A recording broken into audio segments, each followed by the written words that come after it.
Hi everyone! Gumawa po ko ng glutinous rice and harina. Kinombine ko siya. Dahil gagawa po ako ng karyoka.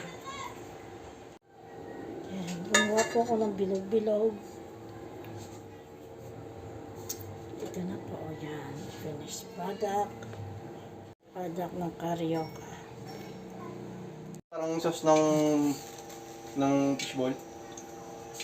Harina na naman yan, tsaka toyo eh. Ready to fried. Tusukin ko muna siya para hindi siya mag-bubbles.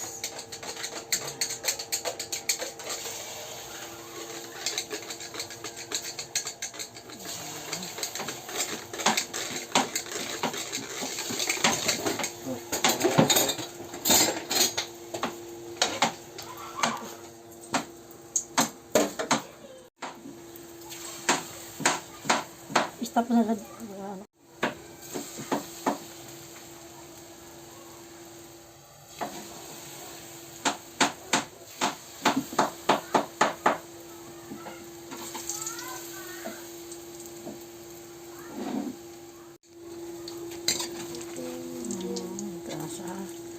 Isa-isa. Pag medium yung tagal naman maluto na yun dyan. Hindi, may cornstarch kasi yung nakaraan kaya medyo matigas. Harina lang pala.